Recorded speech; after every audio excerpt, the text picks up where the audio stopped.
விஷ்ணு தனது அறைக்குள் நீண்ட நேரமாக அமைதியாக அமர்ந்திருந்தான்.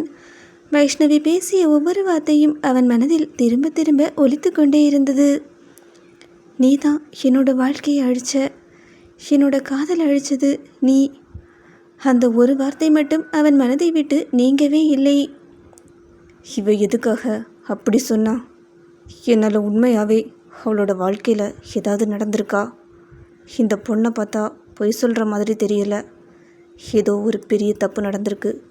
அதில் நானும் சம்மந்தப்பட்டிருக்கேன். அது என்னன்னு கண்டுபிடிச்சி சரி பண்ணணும் என்று தனக்கு தானே யோசித்தவனோ அடுத்த நொடியே இன்னொரு விஷயத்தை நினைத்து புருவத்தை சுருக்கினான். ஆனால் கங்கா இங்கே இருந்தா ஏதாவது பிரச்சனை பண்ணிக்கிட்டே இருப்பா. நான் வைஷ்ணவியை பற்றின உண்மையை தெரிஞ்சுக்கிறதுக்குள்ளே எல்லாத்தையும் கெடுத்துடுவா. முதல்ல அவளை கொஞ்ச நாள் இங்கே இருந்து எங்கேயாவது வெளியே அனுப்பணும். அப்போ தான் எப்படியாவது வைஷ்ணவி வாயிலிருந்து உண்மையை வாங்க முடியும் என்று முடிவெடுத்தவனோ உறுதியுடன் கீழே இறங்கி வந்தான்.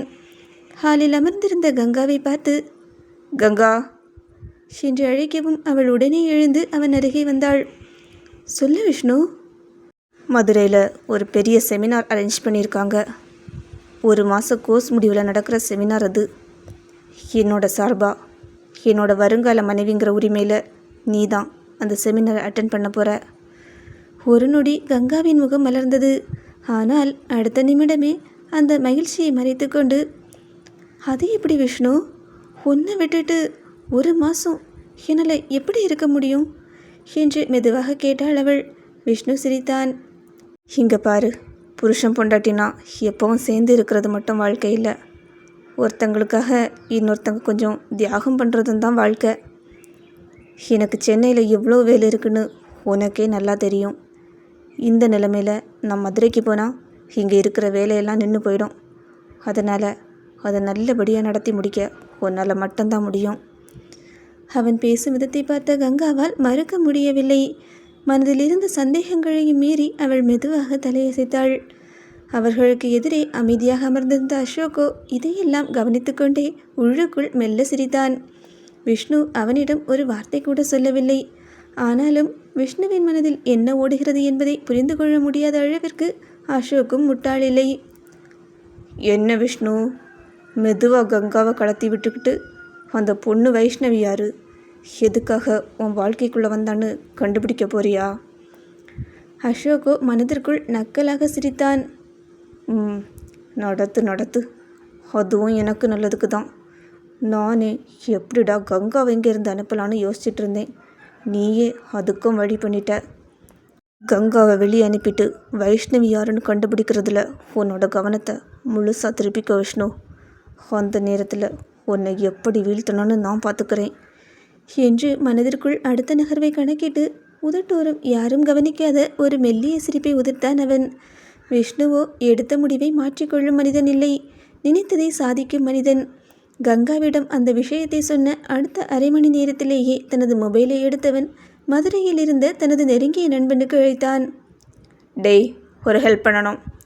நண்பனோ வழக்கம் போல சிரித்து கொண்டே சொல்லுடா, உனக்காக எதுனாலும் பண்ணலாம் என்று சொல்ல, மதுரையில் 1 மாதம் ட்ரைனிங் ப்ரோக்ராம், அதுக்கு கடைசியில் ஒரு செமினார், இப்படி ஒரு அஃபிஷியல் ப்ரோக்ராம் உடனே ரெடி பண்ணணும். கம்பெனி சார்பாக இன்விடேஷன், மெயில், ஷெட்யூல்ஸ் எல்லாமே ஒரிஜினலாக இருக்கணும். அது நாளைக்குள்ளே என் கைக்கு வந்தாகணும். ஒரு நொடி மறுபக்கம் அமைதியாக இருந்தது. டேய், இல்லாத ஒன்று உருவாக்க சொல்கிறியடா, அதுக்கு தான் உனக்கு ஃபோன் பண்ணியிருக்கேன். விஷ்ணுவின் குரலில் இருந்த உறுதியை உணர்ந்தவனோ அதற்கு மேல் எந்த கேள்வியும் கேட்கவில்லை. சரி, நான் பார்த்துக்கிறேன்.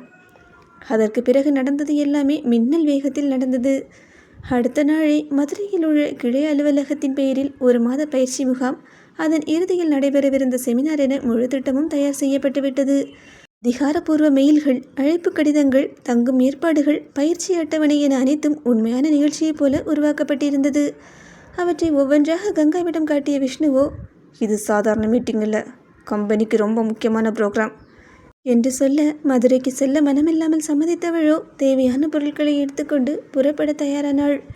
கிளம்பும் நேரத்தில் கூட, விஷ்ணு, நீ டெய்லி என்கிட்ட பேசணும் என்று சொல்ல, விஷ்ணுவும் இயல்பாக சிரித்தபடி கண்டிப்பா என்று பதிலளித்தான்.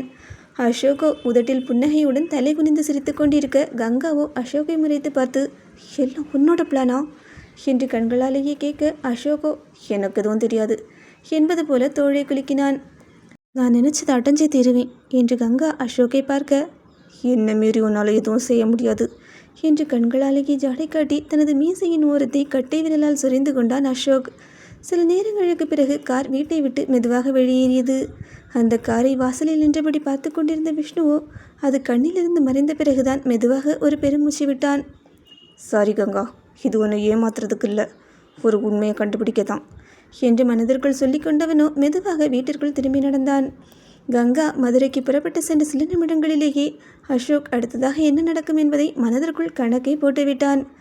இப்போ அடுத்து விஷ்ணு என்கிட்ட தான் வருவான், கண்டிப்பாக ஏதாவது ஒரு பொறுப்பை என் தலையில் கட்டி வைப்பான் என்று நினைத்தவனோ உடனே தனது அறைக்குள் சென்று லேப்டாப்பை திறந்து வைத்து ஏதோ அவசரமான வேலை பார்த்து கொண்டிருப்பது போல நடித்தான். அவன் மனதோ வேறு கணக்கு போட்டு கொண்டிருந்தது.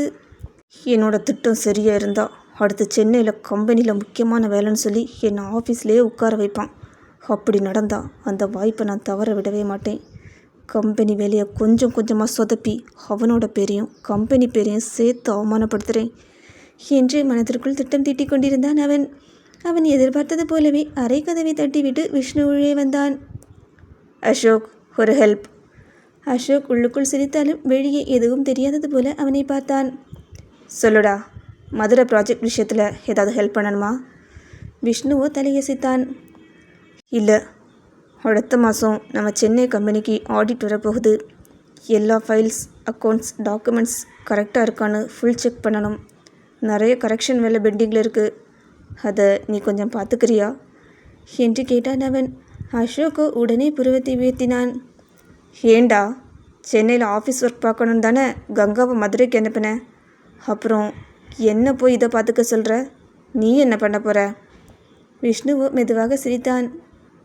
எனக்கு வேறு நிறைய வேலை இருக்குது, ப்ளீஸ் இதை மட்டும் பார்த்துக்கிறியா? அசோக் சிரித்தபடியே எழுந்து நின்றான். இதுக்கெல்லாம் எதுக்குடா ப்ளீஸ், பார்த்துக்கோன்னு சொல்லு, பார்த்துக்கிறேன், அவ்வளவுதானே. அவன் விஷ்ணுவின் தோளில் கை வைத்தான். நீ ஒன்றும் கவலைப்படாத மச்சான், வேணும்னா ஒரு மாதம் ஆஃபீஸ்லேயே ஸ்டே பண்ணி எல்லா ஃபைல் ஒர்க்கையும் நானே முடிச்சு உன் கையில் கொடுத்துட்றேன். அதை கேட்ட விஷ்ணுவின் முகத்தில் நிம்மதி தெரிந்தது. தேங்க்ஸ்டா, உன்னை நம்பி தான் இந்த வேலையை கொடுக்குறேன். நம்பிக்கையை காப்பாற்றுறது நண்பனோட கடமை தானே என்று அசோக் சிரித்தபடி சொன்னான். விஷ்ணுவும் புன்னகையுடன் அறையை விட்டு வெளியேறினான். கதவு மூடிய சத்தம் கேட்டதும் அசோக்கின் முகத்தில் இருந்த புன்னகை மெதுவாக மாறியது. எனக்கு இதுதான் வேணும் விஷ்ணு என்று உதட்டோரம் சிரித்தவனோ மேசையில் இருந்த கோப்புகளை மெதுவாக விரலால் தட்டினான். நம்பிக்கையோடு கொடுத்த வேலையில் தான் ஒரு மனுஷனை சுலபமாக வீழ்த்த முடியும். இந்த ஒரு மாதம் உன் கம்பெனியையே உனக்கு எதிராக திருப்பி காட்டுறேன். நீ வைஷ்ணவி யாருன்னு தேடிக்கிட்டே இரு, உன்னோட சாம்ராஜ்யம் எப்படி சரியுதுன்னு நான் பார்த்துக்கிறேன் என்று மனதிற்குள் சொல்லிக்கொண்டு அடுத்த நகர்வுக்கான கணக்கை அமைதியாக போட ஆரம்பித்தான். விஷ்ணுவும் நேரம் வீணாக்கவில்லை. அடுத்த சில மணி நேரங்களிலேயே வீட்டிலிருந்த பழைய ஃபைல்கள், முக்கியமான கோப்புகள், ஆடிட் சம்பந்தப்பட்ட டாக்குமெண்ட்ஸ் என எல்லாவற்றையும் தேடி தனித்தனியாக ஒழுங்குபடுத்தி வைத்தான். ஒவ்வொரு ஃபைலையும் ஒரு முறை புரட்டி பார்த்து தேவையான குறிப்புகளையும் எழுதி அவற்றையெல்லாம் ஒரு பெரிய பெட்டியில் அடுக்கி நேராக அசோக்கின் கையில் ஒப்படைத்தான். இது எல்லாமே அடுத்த ஒரு மாதத்துக்கு தேவையான ஃபைல்ஸ். ஏதாவது டவுட் இருந்தால் எனக்கு கால் பண்ணு, மற்றபடி நீ பார்த்துக்கோ. அசோக்கும் இயல்பாகவே தலையசைத்தான். நீ கவலைப்படாத, எல்லாத்தையும் நான் பார்த்துக்கிறேன். விஷ்ணு அவன் தோளை தட்டிவிட்டு சிரித்தான். தேங்க்ஸ்டா. சில நிமிடங்களில் அசோக்கும் சென்னையில் இருந்த கம்பெனியை நோக்கி கிளம்பிவிட்டான். வீட்டில் இருந்த பரபரப்பு கொஞ்சம் கொஞ்சமாக அடங்கியது. ஒரே நாளில் கங்கா மதுரைக்கு, அசோக் சென்னைக்கு என்று இருவரையும் அனுப்பி வைத்திருந்த விஷ்ணுவோ ஒரு பெருமூச்சு விட்டபடி ஹாலில் வந்து சோஃபாவில் அமர்ந்தான். அப்பாடா என்று தனக்குத்தானே சொல்லி கொண்டவனோ அன்றைய காலையிலிருந்து நடந்த எல்லா சம்பவங்களையும் மனதில் ஓட்டி பார்த்தான். அப்போதுதான் அவனுக்கு ஒரு விஷயம் உரைத்தது. அட, காலையிலிருந்து வீட்டில் இவ்வளோ பரபரப்பு நடக்குது, ஆனால் வைஷ்ணவியை எங்கேயும் பார்க்கலையே என்று புருவத்தை சுருக்கினான் அவன். காலை முதல் அவள் ஒரு தடவை கூட அவன் கண்களில் படவில்லை. அவள் அவன் அறைக்கு போயிருக்கின்றாளோ என்று நினைத்து மேலே ஏறி சென்று பார்த்தான். அங்கே கதவு பாதியாக திறந்தே இருந்தது. ஆனால் அறைக்குள் யாருமில்லை. விஷ்ணுவின் மனதில் சொல்ல முடியாத ஒரு பதற்றம் மெதுவாக எழ ஆரம்பித்தது. எங்கே போயிருப்பா என்று மெதுவாக முணுமுணுத்தபடியே வீடு முழுவதும் அவளை தேட ஆரம்பித்தான் அவன். வீடு முழுவதும் அவளை தேடியவனுக்கு அவளை காணவில்லை என்றதும் பதற்றம் அதிகரித்தது. திருமணமான முதல் நாளில் எங்காவது போய் தொலைகட்டும் என்று நினைத்தவன் இன்று அவள் எங்கே சென்றாள் என்று தெரியாமல் தவித்து போனான். அங்கும் இங்கும் ஓடி அலைந்தவனோ இறுதியாக மொட்டை மாடிக்கு சென்றபோது தண்ணீர் பிடித்து வைக்கும் டேங்கின் மூடி திறந்து கிடப்பதை பார்த்து அதிர்ச்சியில் உறைந்து நின்றான். வைஷ்ணவி என்று பதறியபடி வேகமாக டேங்கின் அருகே சென்று உள்ளே எட்டி பார்த்தான் அவன். பாதி உடல் தண்ணீரில் மூழ்கியபடியும் தலை ஒரு பக்கம் சாய்ந்தபடியும் எந்த அசைவும் இல்லாமல் வைஷ்ணவி உள்ளே கிடந்தாள். வைஷ்ணவி என்று மீண்டும் கதறியவனோ யோசிக்க கூட நேரமில்லாமல் டேங்கிற்குள் இறங்கினான். அவளது தோள்களை பிடித்து உலுக்கி பார்த்தான் அவன். வைஷ்ணவி, வைஷ்ணவி, கண்ணை தர, என்ன பாரு என்று மீண்டும் மீண்டும் அழைத்தான் அவன். ஆனால் அவளிடமிருந்து எந்த அசைவும் இல்லை. ஒரு நொடி பதற்றத்தில் நின்றவனோ உடனேயே தன்னை சமாளித்து கொண்டான். முதலில் அவளது முகத்தை தண்ணீருக்கு மேல் நிமிர்த்தி மூக்கும் வாயும் முழுவதும் தண்ணீருக்கு வெளியே இருக்குமாறு கவனமாக தாங்கி பிடித்து கொண்டான். அவளது தாடையை மெதுவாக உயர்த்தியவனோ சுவாசப்பாதை திறந்திருக்கிறதா என்று பார்த்தான். முகத்தில் ஒட்டியிருந்த ஈரமான முடிகளை எல்லாம் காதோரமாக ஒதுக்கிவிட்டு அவள் சுவாசிக்கிறாளா என்று அவளது மூக்கின் அருகே தனது கன்னத்தை கொண்டு சென்று உணர முயன்றான் அவன். அதே நேரத்தில் அவளது மார்பு ஏறி இறங்குகிறதா என்றும் கூர்ந்து கவனித்தான். சிறிதளவு மந்தமான மூச்சு இருப்பது அவனுக்கு புரிந்ததும் ஓ தேங்க் காட் என்று நிம்மதியாக மூச்சை விட்டான் அவன். அவளது தலை மீண்டும் தண்ணீருக்குள் சாய்ந்து விடாதபடி தனது ஒரு கையால் அவளின் கழுத்தையும் தோளையும் உறுதியாக தாங்கிக் கொண்டு இன்னொரு கையால் அவளை மெதுவாக தூக்கி டேங்கிற்கு வெளியே கொண்டு வந்தான் அவன். வீட்டின் மொட்டை மாடியிலிருந்து வைஷ்ணவியை இரு கைகளிலும் தூக்கி கொண்டு கீழே இறங்கிய விஷ்ணுவின் மனம் முழுவதும் பதற்றமே நிறைந்திருந்தது. வைஷ்ணவி, இங்கே பாரு. வைஷ்ணவி, கொஞ்சம் கண்ணை தர, என்னை பயமுறுத்தாத என்று மீண்டும் மீண்டும் அவளது பெயரை உச்சரித்து கொண்டே வந்தவனோ அவளை ஹாலில் இருந்த நீளமான சோஃபாவில் மெதுவாக படுக்க வைத்தான். நடுங்கிய கைகளால் உடனேயே தனது மொபைலை எடுத்தவன் குடும்ப மருத்துவருக்கு அழைத்தான். டாக்டர், டாக்டர், டாக்டர், ப்ளீஸ் சீக்கிரம் வீட்டுக்கு வாங்க. அவங்க மயக்கமாக இருக்காங்க, தண்ணி டேங்கில் இருந்தாங்க என்று பாதி விஷயத்தை மட்டும் அவசர அவசரமாக சொல்லிவிட்டு அழைப்பை துண்டித்தான் அவன். ஃபோனை வைத்தவுடன் மீண்டும் அவள் அருகே ஓடி வந்தவனோ தண்ணீரில் நனைந்து முகம் முழுவதும் ஒட்டியிருந்த முடிகளை விலக்கினான். அருகிலிருந்த ஒரு பெரிய டவலை எடுத்து அவளது தலையை மெதுவாக துடைக்க ஆரம்பித்தான். அவளின் நனைந்திருந்த முடியிலிருந்து தண்ணீர் சொட்டிக்கொண்டே இருந்தது. அவன் கைகள் அவசர அவசரமாக வேலை செய்தாலும் ஒவ்வொரு தொடுதலிலும் ஒரு விதமான நடுக்கம் அவனுக்குள் இருந்தது. அவளது கைகளையும் முகத்தையும் கழுத்தையும் டவலால் துடைத்தவனோ அப்போதுதான் அவளது உடை முழுவதும் ஈரமாக உடலோடு ஒட்டி கொண்டிருப்பதை கவனித்தான். ஒரு நொடி அவன் அப்படியே நின்றுவிட்டான்.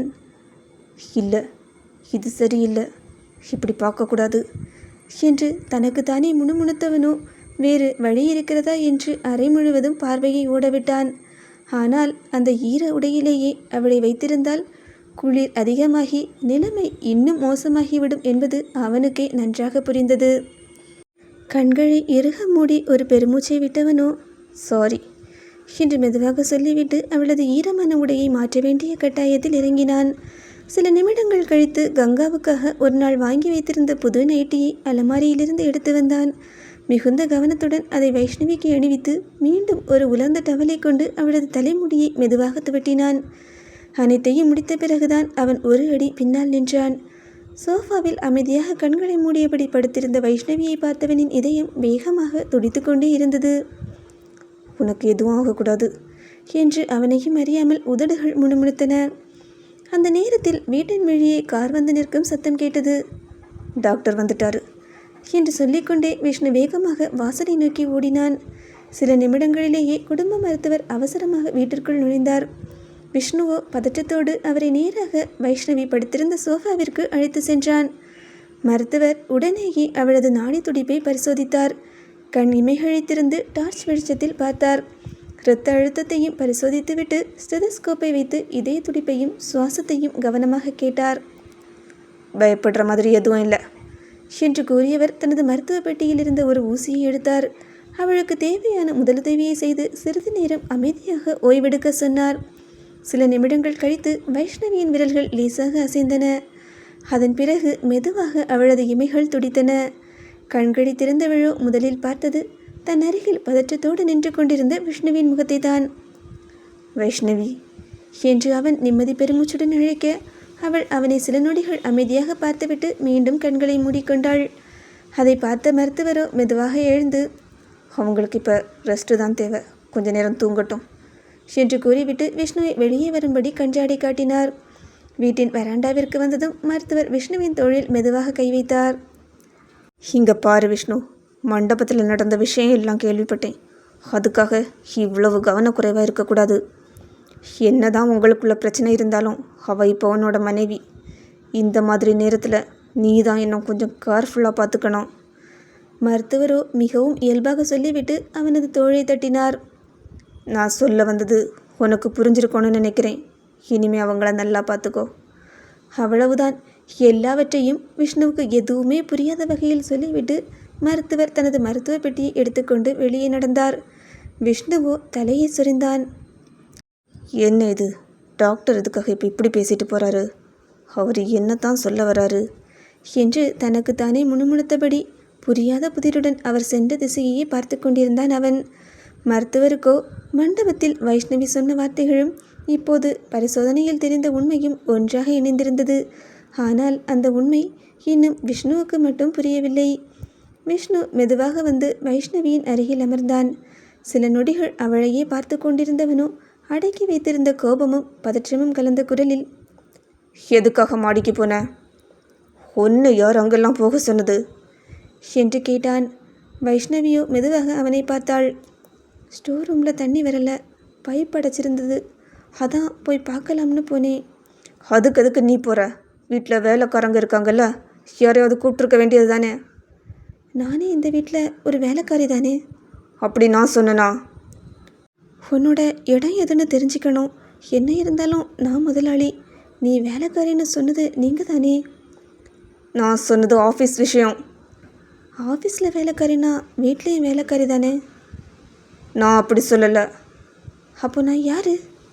அந்த கேள்வி விஷ்ணுவின் இதயத்தை நேராக வந்து தாக்கியது. நீ என்னோட... அதற்கு மேல் வார்த்தைகள் அவனது உதடுகளை தாண்டி வெளியே வரவில்லை. அப்படியே அமைதியாகி போனான். மெதுவாக நிமிர்ந்து வைஷ்ணவியின் விழிகளை பார்த்தான். சற்று நேரத்திற்கு முன்பு அவளை தூக்கி கொண்டு ஓடிய அந்த நிமிடங்கள் மீண்டும் அவன் கண்முன் வந்து நின்றன. தண்ணீரில் முழுவதுமாக நனைந்திருந்த அவளின் முகம் மழையில் நனைந்த வெள்ளை ரோஜாவைப் போல அவன் மனதில் பதிந்திருந்தது.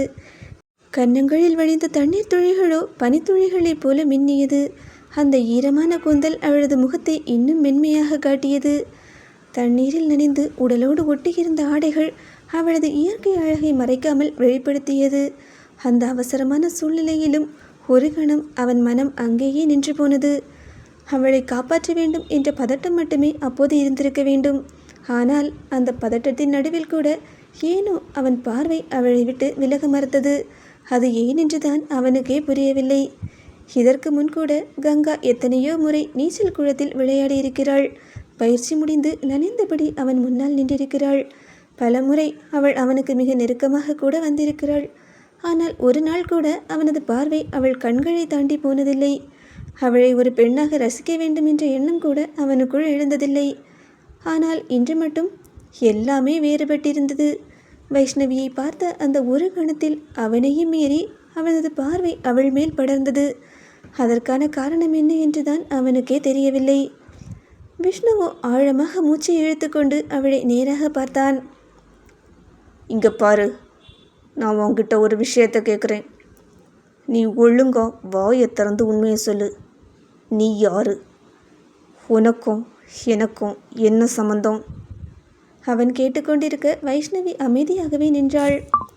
இங்கே பாரு, இப்போ நீ உண்மையை சொல்லலைன்னா நீ என்ன பொய்யை சொல்லிக்கிட்டு இந்த வீட்டுக்குள்ளே வந்தியோ அந்த பொய்யை நானே உண்மையாக்கிடுவேன்.